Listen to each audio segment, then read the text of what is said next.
All right, good morning, everybody. So today we're going to learn how to solve polynomial equations. Our main focus is going to be on what's called the fundamental theorem of algebra. But before we go into that, so some of our minor skills is you're going to know how to use the fundamental theorem of algebra and determine the expected number of roots. And then how to solve a polynomial by graphing. And we're not going to solve a polynomial by factoring just yet. So when we were doing quadratics, we learned 5 strategies for solving those quadratics. And so you may not remember, but I'll pull that up here. And so we were working on this. So this is what we call a quadratic. We solved by square roots. We solved by factoring.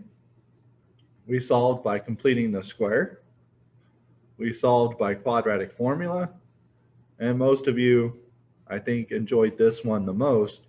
You solved by graphing. Now, when you're working with anything higher than the second power, the quadratic formula, that only works for quadratics. So you can only use the quadratic formula when it's to the second power. You cannot use it for the third power, the fourth power, the fifth power. Okay, graphing, you could always use graphing to solve. The problem with graphing is you don't always get an exact answer.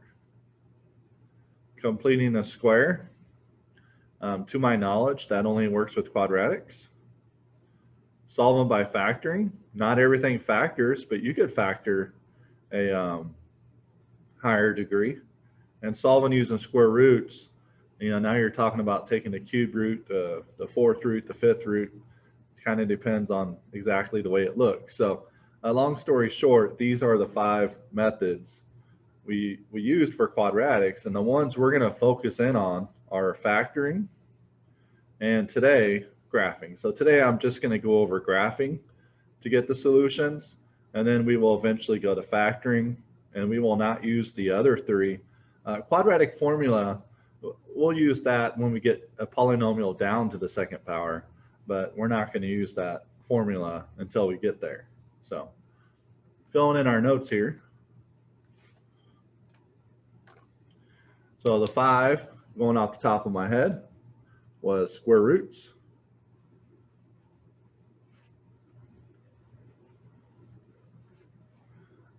completing the square,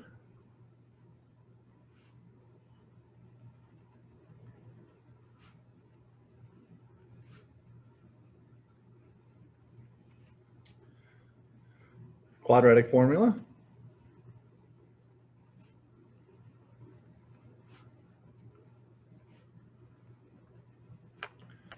and then the ones we're going to really focus in on is solving by factoring.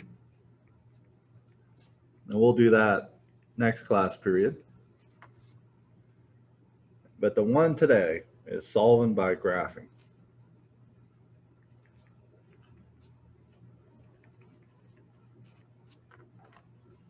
So to solve polynomials, you're going to use similar methods that we did before. There's one thing that is going to help us, and that's what's called the fundamental theorem of algebra. And that tells us the expected number of roots. So how does the degree of a polynomial relate to the number of x-intercepts? Well, the number of solutions, or you could call them x-intercepts, we'll say solutions.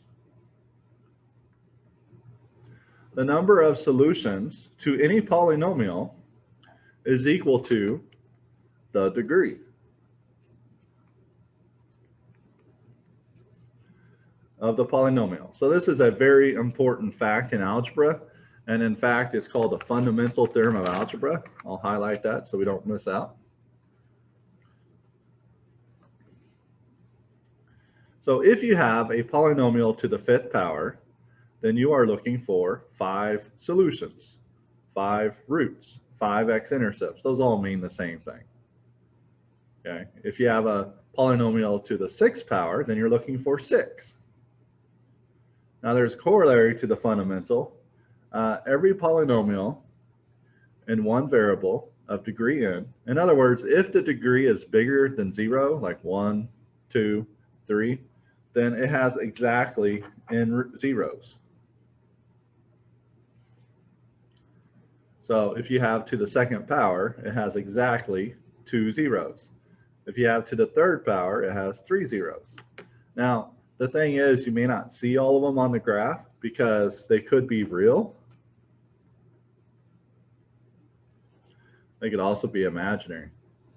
And we're going to use the word complex. Complex is better than using the word imaginary.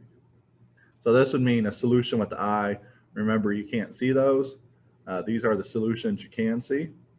Something interesting about complex zeros is they always come in pairs. So you will never have an odd number of complex roots. So you'll never have a solution of like 3i. Okay, it can't just be 3i because complex zeros come in pairs. So you're always going to have an even number of complex zeros. Real, it doesn't matter. But total, they equal the total amount. So here, determine the number of zeros. Now here's another thing that's interesting is these real zeros, they do not have to be distinct. So they could be multiplicity right there, but total, that's how many zeros. So this is actually pretty easy skill. Determine the number of zeros. Well, what's the degree? The degree is 3. So you would say 3 total zeros.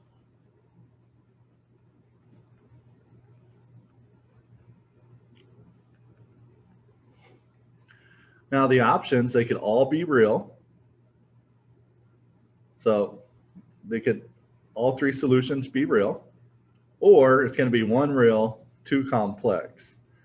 Okay, you cannot have 3 complex because complex come in pairs. So the only options here is 1 real, 2 complex, or all real.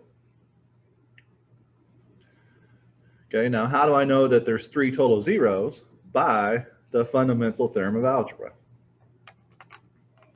Next, how many zeros does this have? Well, 13. 13 total zeros. Now that does not mean it crosses the x-axis 13 times, because some of those solutions could be complex, but by the fundamental theorem of algebra, this has 13 total zeros. So recall, only real zeros can be found using a calculator, including Desmos. If you want to find the complex zeros, you have to find those by hand. And the way you find those by hand is using the quadratic formula. For you guys, there's other ways, but we're not going to get into those other ways. And I'll show you how to get the complex zeros when we get there, but we're not there yet today. Additionally, sometimes it is required to find, that should be a D, the exact value. So when you need to find the exact value of the solution, you may also have to do that by hand. So you can always use the fundamental theorem of algebra to figure out how many zeros you're looking for. Okay, so let's go into a couple examples of solving. Solve. So we're going to solve by graphing today. Now here, so here's our polynomial right here. They want us to solve. Now before we start, 3rd power, I am looking for 3 total solutions.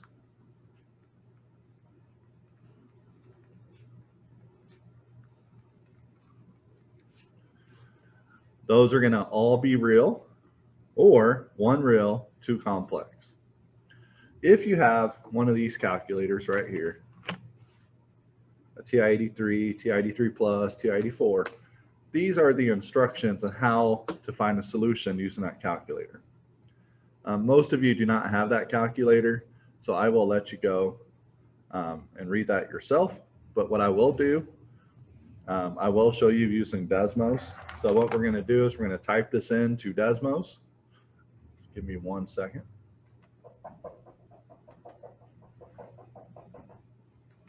So when I type this into Desmos,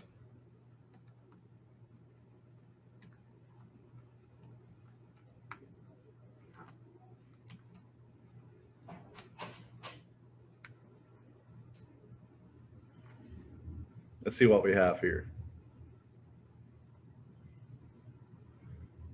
1. And notice that's not negative 0.339 is not a whole number. It's rounded. So if you needed the exact answer, then you would need to solve this by factoring or another method. 0.248. So I have my 2 solutions, but wait, you said, or I said, that we should have 3 solutions, and there's only 2. And so you might be tempted to say that there's 2 real, and the other one has to be complex, but that can't be true. You cannot have an odd number of complex solutions. So because I have 2 real solutions, I see them, and it's to the 3rd power, the other one has to be real. So let me see if maybe I zoom out. Ah, there it is. See it? I almost didn't catch that. So there's my other solution. So my 3 solutions by graphing are x equals negative 11.909.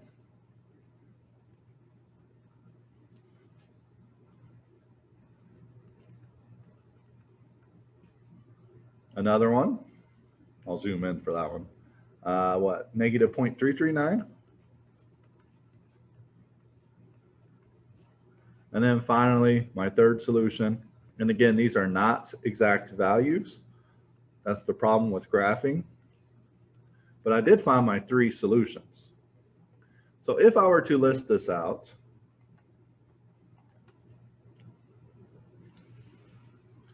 there's my solutions. I would say I have 3 total solutions.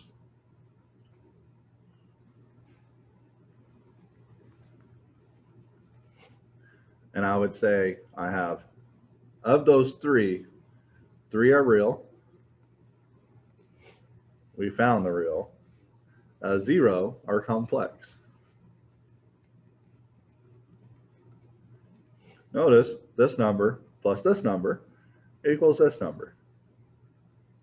Now, as you're doing your practice, recall if you have a graph, and this graph is not related to this, anytime it comes here and does that, that means you have a duplicate amount of solutions. So you have 2, could be 4.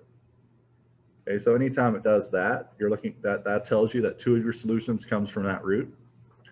And then remember, if it does like a squiggle, I didn't really draw the squiggle very well, then there's an odd number right there. So it could be 3. So 3, 4, 5. And then if it goes straight through, we count that as 1. So 1, when there's a squiggle, for lack of better words, there's 2, or I'm sorry, there's an odd number. So it's going to be 3, 5, or 7. For this one, it's 2, 4, 6, 8. So as you're looking at your graph, the big one is this one. If it looks like that, you can count that one at least twice. All right. Well, let's go. We still got time. I'll pick a problem from the practice. So I think that's all we had for today. No, actually, I had another page.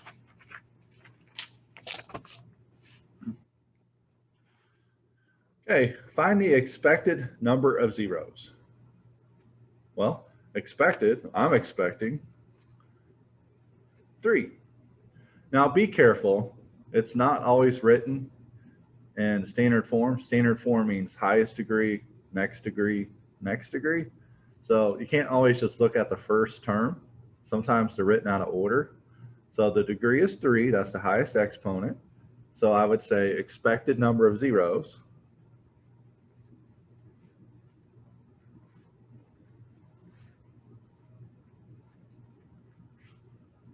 Or I could just say total zeros,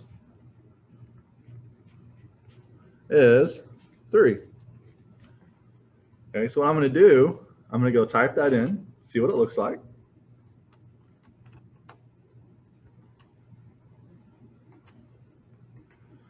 Let's see, that polynomial was x to the third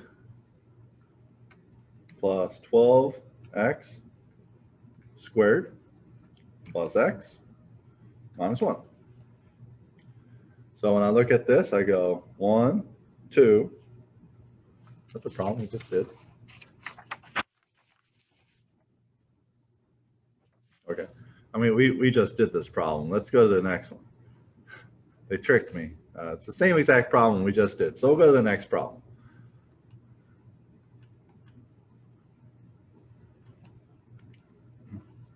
We already did this problem, x cubed plus 12x squared plus x minus 1. Like, we just did that problem. So there's nothing new to talk about there. So let's go to the next one. 2x squared plus x minus 7. So the total number of zeros is 2.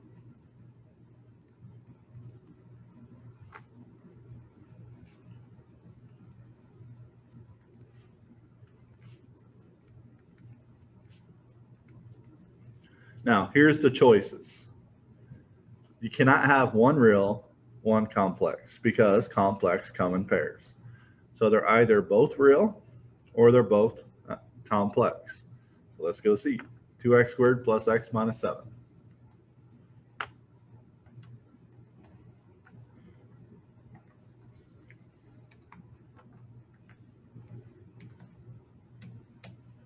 They're both real.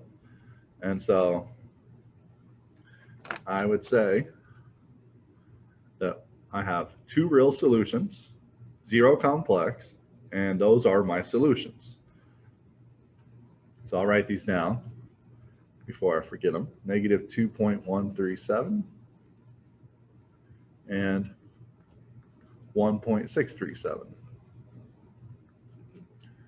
So if I go to my paper, I would say, of those zeros, how many are real?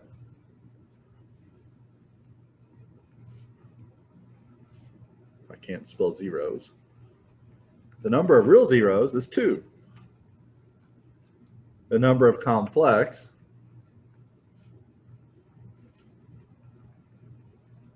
is 0. And notice these two numbers add up to the total.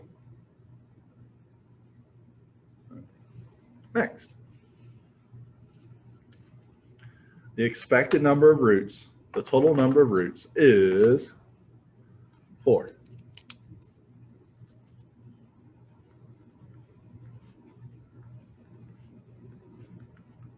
And of those 4, let's list how many are complex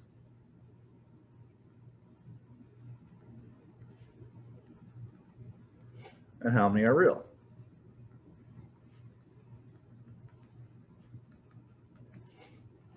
And I wrote this backwards. I usually do real then complex. I hope that doesn't confuse you. So I'll go type that in the Desmos here. Let's see, x to the 4, so it's going to cross 4 times. Now, before we talk anymore, x to the 4th looks very similar to a quadratic if you don't add anything else. And what's interesting about x to the 4th, we call that a quartic, like there's 4 quarts in a gallon. And what else? So it's either going to be all 4 real. They could all be imaginary. Could have, I'm going to use the word complex. It could be all 4 complex, or it could be half and half. It could be 2 real, 2 complex. So it's either all one, all the other, or half and half. That's the only options. Notice as we add more to x to the 4th, it does stuff to the graph. So x to the 4th plus 2x, kind of fun, to the 3rd. See, it's already changed it. And then we add in our minus 6x squared. See, keeps changing on us. And then we're going to shift it down too. All right. So 4th power, I see 1, 0. Now, you cannot put down 1, 0, 3 complex, because complex come in pairs. So probably zoom out, and yes, there we go. We have a real one there, a real one there, and I'll zoom way out just so you can see. This end behavior is up and up. I know it's never going to come back down. So I have a real one here, a real one here, and then two complex. Okay, so I'm going to put down that I have two real zeros, two complex zeros. Now I'll write down what the real zeros are.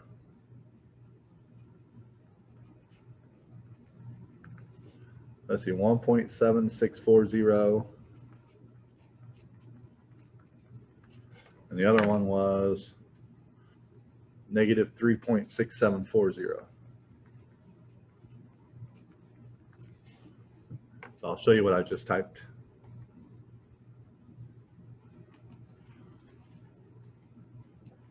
So we had to the fourth power 4 total. We found by graphing that it was half and half, 2 and 2.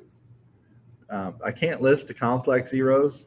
I could find them, but you guys don't know how to do that yet. I will show you. So for now, you don't have to list complex. Just know that there's 2 of them. And then what are the real zeros by graphing? Here they are. However, those are not exact solutions. Depending on what you're doing, that may not be okay. This actually does pretty sure it factors. So that's really all I have. I do want to show you your practice so you can see what that looks like. So if you go down here to practice, I'll pop it out.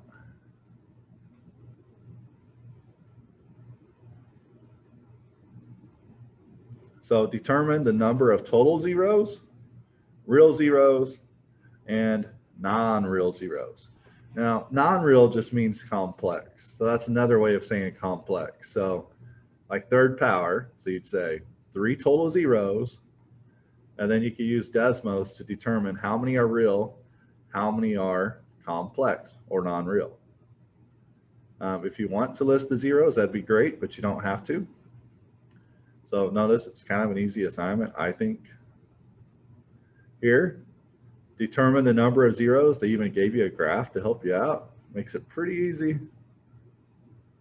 So that is the fundamental theorem of algebra. I know it sounds complicated, but all it says is that if you have something to the third power, and that's your highest exponent, then that's your number of solutions. That's your number of zeros. That's your number of roots. That's your number of x-intercepts. Now, they could be distinct. They could not be distinct. They could be real. They could be complex, but you are looking for 3 roots. Other than that, I know it was kind of a shorter lesson today, but that's all I have, and I'll let you go. Nice seeing you all.